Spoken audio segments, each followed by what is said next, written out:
Greetings, dear ones. I'm Kryon of Magnetic Service.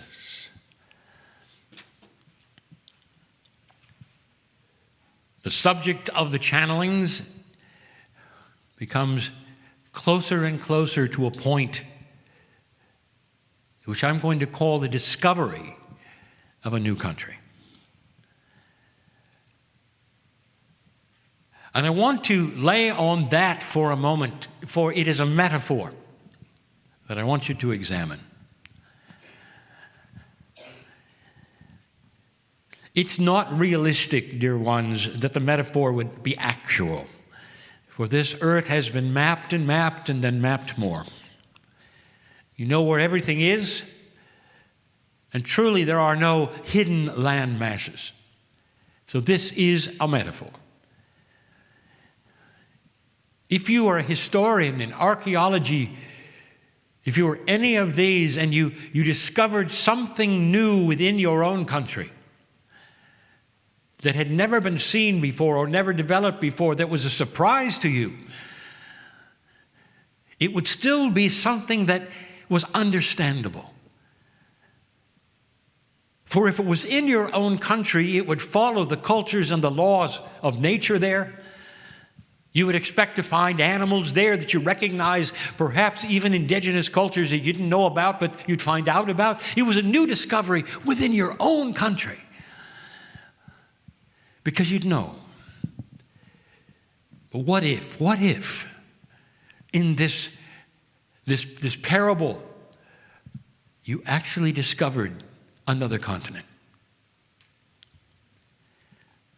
In some way had been hidden, but was there. And as you approached that, you'd realize that the paradigms of the new continent had no attachments to any other continent.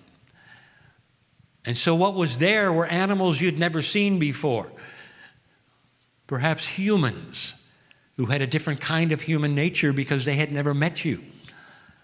They had never interacted with anyone in history at all. Almost like you had discovered a new planet. But instead, it's right here in front of you. Kryon, that's too far-fetched. I can't believe it. Dear ones, I'm asking you to go along with the parable. That if you discovered this new country, how would you then approach it? And the answer would be carefully. Because the paradigms on that place would be nothing you had ever seen. That country is called the new human. Because the paradigms that you're going to see and talk about, discover, live with, you'd never seen before. The metaphor of the animals that are different are the things that you will meet in energies that you never thought you'd meet. And that, dear ones, is a new discovery that is starting to appear as a new consciousness on the planet. Now, the new consciousness is not then relegated to those who would believe a certain way. Because consciousness is worldwide. It is the way people think, and it's going to happen everywhere. Slowly, it's going to be discovered that there is more to what you think. In that discovery, light is generated, and in that, new consciousness creates energy that hasn't been seen before. We have said this before, and I'll reiterate it, for some don't understand what I'm talking about. New consciousness creates compassion. A kind of compassion that has only been relegated to a few on the planet. And instead, it starts to be spread over the masses. This is a compassion for all around you. A compassion for everything you see with your eyes or hear with your ears. That you get a different kind of message. And you change the reaction that you used to have in the past. We've spoken of these things so many many, many times in many ways. But what we really haven't identified clearly is this. If you have something new in consciousness, is there something else you can expect? My partner spends a lot of time, and has in the past, proving to you scientifically that what the earth now understands and realizes, that consciousness is energy.